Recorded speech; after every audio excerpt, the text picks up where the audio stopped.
پچھلے پروگرام میں ہم نے روزے کی نیت اور اس کی فضیلت و اہمیت کے بارے میں چند باتیں عرض کی تھیں۔ آج انشاءاللہ تعالی سحری کے فضائل، سحری کی اہمیت، پھر افطار کے بارے میں چند مسائل، اور پھر انشاءاللہ تعالی روزہ کن چیزوں سے ٹوٹتا ہے اور کن چیزوں سے روزے پہ کوئی فرق نہیں پڑتا لیکن عوامی سمجھتی ہے کہ ان سے روزہ ٹوٹ گیا۔ اس کے علاوہ بعض چیزیں ایسی ہوتی ہیں جو مکروہات روزہ کہلاتی ہیں، یعنی ان چیزوں کی وجہ سے روزہ ٹوٹتا تو نہیں ہے لیکن روزے کی نورانیت میں کمی آ جاتی ہے۔ تو سحری کے بارے میں انشاءاللہ ہم پہلے کلام کرتے ہیں کہ سحری کھانا یہ سنت رسول صلی اللہ علیہ وسلم ہے، روزے کے لیے شرط نہیں ہے۔ چنانچہ بعض حضرات بعض اوقات ایسا ہوتا ہے کہ رات میں نہیں اٹھ پاتے تو صبح اٹھ کے بڑے پریشان ہوتے ہیں اور سوال کرتے ہیں کہ جی ہم نے تو آج سحری کی نہیں ہے، تو کیا ہمارا روزہ شروع ہو گیا یا نہیں ہوا؟ تو اس کا مسئلہ یہی ہے کہ چونکہ سحری کھانا سنت کریمہ ہے، لہذا اگر کسی نے سحری نہ کھائی، وہ نہ کھا سکا تو ترک سنت لازم آیا، لہذا اس کی وجہ سے روزے پر کوئی فرق نہیں پڑے گا۔ لیکن یہ بھی یاد رکھیں کہ بعض لوگ فخراً یہ کہتے ہیں کہ جی ہم نے تو بغیر سحری کے روزہ رکھا، یا کوئی یہ عادت بنا لے کہ وہ سحری کرے ہی نہیں اور روزہ ویسے رکھے اور بولے کہ دیکھو جی میرے اندر بڑی ہمت ہے کہ میں بغیر سحری کے روزہ رکھتا ہوں، تو یہ بھی کوئی کمال کی بات نہیں ہے۔ ہمارے نبی کریم صلی اللہ علیہ وسلم کی ہر سنت میں بے شمار حکمتیں پوشیدہ ہیں، اور نبی کریم صلی اللہ علیہ وسلم کی کسی سنت کو ترک کرنا ان بے شمار حکمتوں کے فائدوں سے محروم ہونا ہے جو قطعاً مناسب نہیں ہے۔ بخاری شریف کی روایت ہے، نبی کریم صلی اللہ علیہ وسلم نے ارشاد فرمایا کہ سحری کھاؤ کیونکہ سحری کھانے میں برکت ہے۔ لہٰذا بظاہر ہم کھانا کھا رہے ہوتے ہیں اور اس سے ہمارے کھانے میں کمی نظر آتی ہے، لیکن اللہ تبارک و تعالیٰ کی عطا سے اس کھانے کی برکت سے مزید رزق حاصل ہوتا ہے۔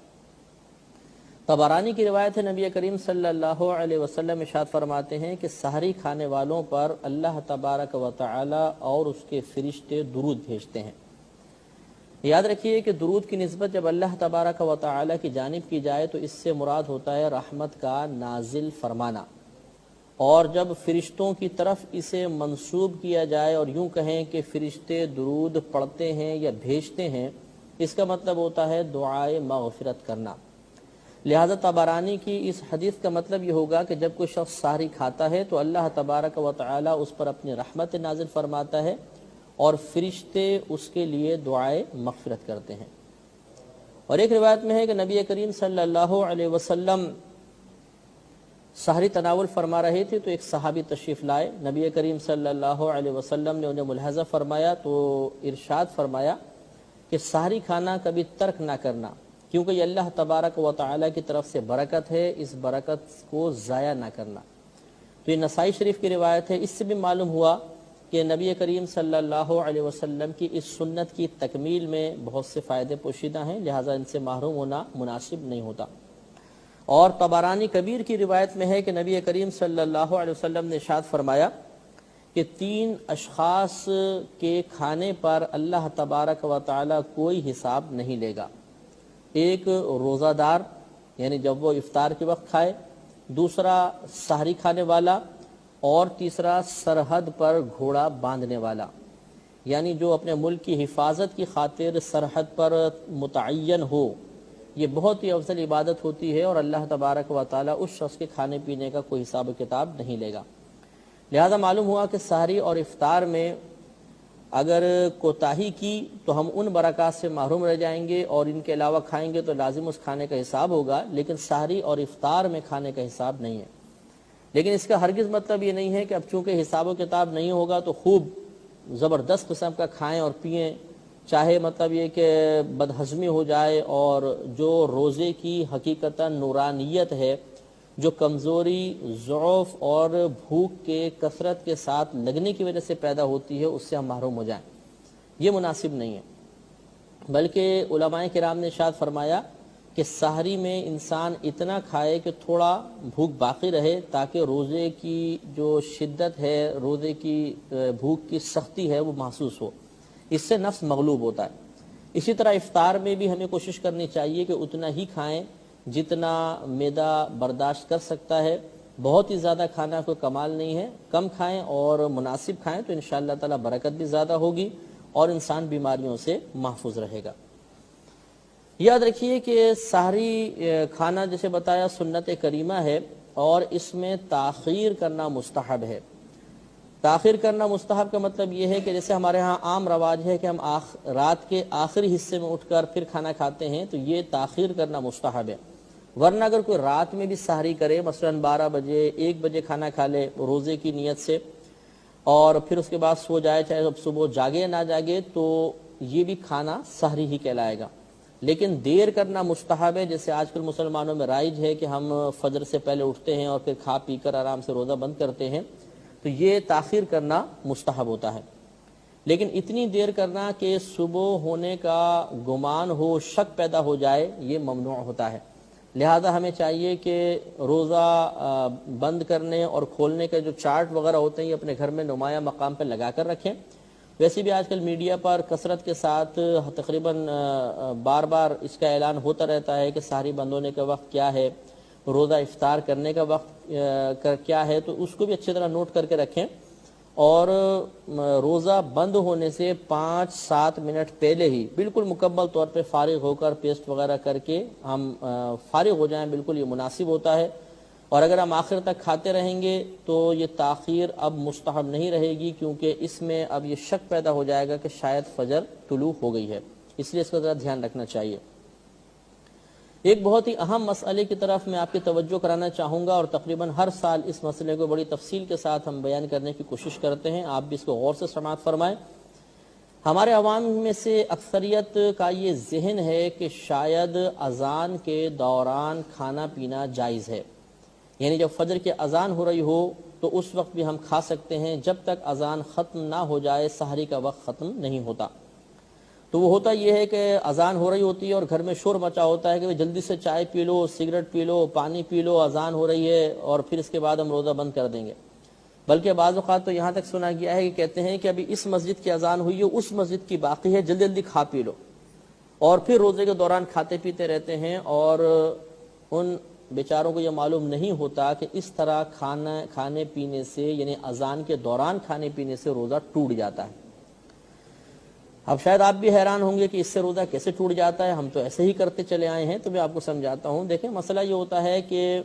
سحری کا وقت، آخری وقت جو ہے وہ فجر شروع ہونے سے پہلے پہلے تک ہوتا ہے۔ جیسے ہی فجر کا وقت شروع ہوگا سحری کا وقت ختم ہو جائے گا۔ اب یہ ایک مسئلہ یاد رکھیں۔ دوسری بات یہ کہ فجر کی اذان ہو یا کوئی بھی اذان ہو، جب وقت شروع ہو جائے گا اس کے بعد ہی دی جا سکتی ہے، اس سے پہلے نہیں۔ مثلا اگر آپ فجر کی اذان دینا چاہتے ہیں تو فجر کا وقت شروع ہونے کا انتظار کریں گے، اگر فجر کے وقت سے پہلے اذان دی تو یہ اذان نہیں ہوگی۔ لہذا معلوم ہوا کہ جب اذان دی جا رہی ہوتی ہے اس وقت فجر کا وقت شروع ہو چکا ہوتا ہے، اور جب فجر کا وقت شروع ہوتا ہے تو سحری کا وقت ختم ہو چکا ہوتا ہے۔ لہذا اگر کسی نے اذان کے دوران کھایا تو گویا اس نے سحری بند ہونے کے بعد کھایا، فجر کے وقت میں کھایا، اور جس نے سحری بند ہونے کے بعد کھایا اس کا روزہ ٹوٹ گیا۔ تو یہ ایک عام سی بات ہے، آسان سی بات ہے، کوئی مشکل مسئلہ نہیں ہے کہ جب اذان ہو رہی ہوتی ہے تو اذان سحری بند ہونے کے بعد ہی ہوتی ہے، اور سحری بند ہونے کے بعد کھانا پینا حرام ہوتا ہے کیونکہ روزہ شروع ہو جاتا ہے۔ اب اگر ہم اذان کے دوران کھائیں گے تو گویا ہم نے روزے کے دوران کھایا، اور روزے کے دوران جو کھائے گا پیے گا اس کا روزہ نہیں ہوگا۔ اب یہاں پر بعض بھائی بھول پن سے یہ کہہ دیتے ہیں جی ہمیں تو مسئلہ پہلے معلوم ہی نہیں تھا، اللہ تعالیٰ معاف کرے گا۔ تو اچھی طرح یاد رکھیں کہ اللہ تبارک و تعالی نے قرآن عظیم میں ارشاد فرمایا کہ فَاسْأَلُوا أَهْلَ الذِّكْرِ إِن كُنتُمْ لَا تَعْلَمُونَ، کہ اگر تم نہیں جانتے تو اہل علم سے سوال کرو۔ لہذا اور نبی کریم صلی اللہ علیہ وسلم کا یہ فرمان بھی مسلم شریف کی روایت ہے کہ طلب العلم فریضۃ علی کل مسلم، کہ علم کا حاصل کرنا ہر مسلمان عاقل بالغ مرد اور عورت پر فرض ہے۔ لہذا علم سیکھنا ہم پر فرض تھا۔ پاکستان یا ہندوستان بھی بلکہ دارالاسلام ہے، اور دارالاسلام میں کم علمی، لا علمی عذر نہیں ہوتی، یعنی اللہ تعالیٰ کی بارگاہ میں جا کے ہم یہ نہیں کہہ سکتے ہیں کہ یا رب کریم چونکہ ہمیں مسئلہ معلوم نہیں تھا اس لیے ہمارا روزہ ٹوٹ گیا تو معاف فرما دے۔ اللہ تبارک و تعالیٰ کی طرف سے ہو سکتا ہے کہ پھر یہ کہا جائے جواب میں کہ جب ہم نے کہا تھا، قرآن عظیم میں موجود تھا کہ تم اہل علم سے سوال کرو، تو تم نے علم کیوں نہیں سیکھا؟ لہٰذا ناراض ہونے کے بجائے، شرعی مسئلے کو رد کرنے کے بجائے، غصے میں مبتلا ہونے کے بجائے اور شریعت پر طنز یا افتراء یا مطلب اس کے خلاف بولنے کے بجائے ہمیں چاہیے کہ سنجیدگی کے ساتھ، ٹھنڈے دل کے ساتھ صحیح مسئلے کو قبول کریں۔ آج سے پہلے جتنے روزے اس طرح ہم نے بند کیے تھے کہ اذان کے دوران کھاتے پیتے رہے تھے، وہ روزے نہیں ہوئے، ان کی قضا کرنے کی کوشش کریں۔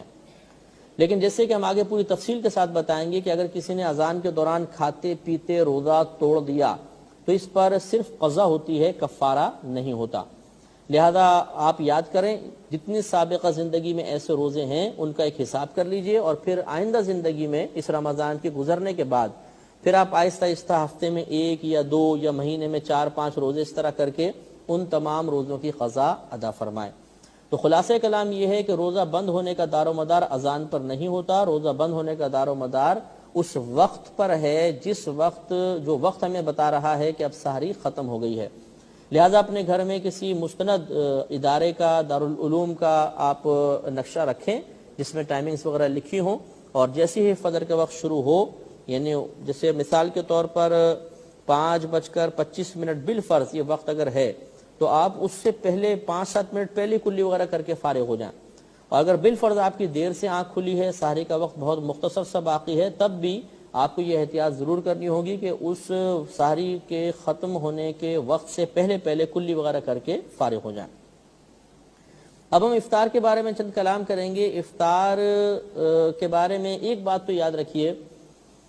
کہ افطار کرنا بھی سنت کریمہ ہے، اور افطار کا تعلق بھی اذان کے ساتھ نہیں ہے۔ ہم بسا اوقات کھجور ہاتھ میں لے کے بیٹھے رہتے ہیں اور مؤذن کا انتظار کرتے ہیں، جب وہ اذان دیتا ہے اس کے بعد افطار کرتے ہیں، اور اس سے پہلے اگر کوئی افطار کرنے لگے تو ہم اس کو روکتے ہیں۔ تو یاد رکھیں کہ افطار کا تعلق بھی وقت کے ساتھ ہے۔ وہی چارٹ آپ گھر میں رکھیں، یا جیسے ٹی وی وغیرہ پہ بتایا جاتا ہے اس وقت کو آپ ملحوظ رکھ رہے ہیں، ریڈیو وغیرہ آپ کے پاس ہے، ریڈیو میں بتایا جا رہا ہے تو وہ جو وقت وہ بتائیں اس وقت کے مطابق اگر وہ وقت ہو گیا ہے تو اب آپ کے لیے افطار کرنا جائز ہے، اذان کا انتظار کرنا ضروری نہیں ہوتا۔ نہ نبی کریم صلی اللہ علیہ وسلم کی جانب سے اذان کے انتظار کا حکم ہے، بلکہ وقت ہو جانے کا ارشاد ہے کہ جب وقت ہو جائے تو تم افطار کر لو، لہٰذا پھر ہمیں افطار کر لینا چاہیے۔ یہ بھی یاد رکھیں کہ افطار میں جلدی کرنا افضل ہے، یعنی جیسے ہی مغرب کا وقت ہو تو فوراً ہمیں افطار کر لینا چاہیے، دیر نہیں کرنی چاہیے۔ اگر دیر کریں گے تو ترک مستحب لازم آئے گا اور اس سے ثواب میں کمی ہوگی۔ نبی کریم صلی اللہ علیہ وسلم کی روایت ہے، بخاری شریف کی یہ حدیث ہے، سرکار نے ارشاد فرمایا لوگ اس وقت تک بھلائی پر رہیں گے جب تک وہ افطار میں جلدی کرتے رہیں گے۔ اور ترمذی شریف کی یہ روایت ہے کہ اللہ تبارک و تعالی نے ارشاد فرمایا کہ میرے بندوں میں سے جو بندہ افطار میں جلدی کرتا ہے وہ مجھے محبوب ہے۔ اس سے معلوم ہوا کہ افطار میں تاخیر نہیں کرنی چاہیے، بلکہ جیسے ہی وقت شروع ہو فوراً سے پیشتر ہمیں افطار کر لینا چاہیے۔ اب افطار کس چیز سے کرنا چاہیے اس کے بارے میں مختلف روایات ہیں، اور ہمارے نبی کریم صلی اللہ علیہ وسلم سے مختلف چیزیں منقول ہیں۔ چنانچہ ابو داؤد کی روایت ہے کہ نبی کریم صلی اللہ علیہ وسلم نے ارشاد فرمایا کہ تم کھجور سے افطار کرو، اگر کھجور نہ ملے تو چھوارے سے افطار کر لو، اور یہ بھی نہ ملے تو پانی سے افطار کر لو۔ اور یہ تمام چیزیں ہمارے نبی کریم صلی اللہ علیہ وسلم سے منقول ہیں، کبھی آپ نے کھجور سے، کبھی چھواروں سے، کبھی نمک سے، اور کبھی پانی سے آپ نے افطار فرمایا تھا۔ یہ بھی یاد رکھیں کہ جس طرح افطار کرنا ہمارے لیے مستحب ہے، ایسے ہی دوسروں کو افطار کروانا بہت ہی افضل کام ہے۔ بعض لوگ پورے رمضان مساجد میں افطار کا سامان بھیجتے ہیں یا غریبوں کے اندر تقسیم کرتے ہیں، یہ بہت ہی اچھا عمل ہے اور اس پر بہت زیادہ ثواب مرتب ہوگا۔ نسائی شریف کی روایت ہے، نبی کریم صلی اللہ علیہ وسلم نے ارشاد فرمایا کہ جو کسی روزہ دار کو افطار کروائے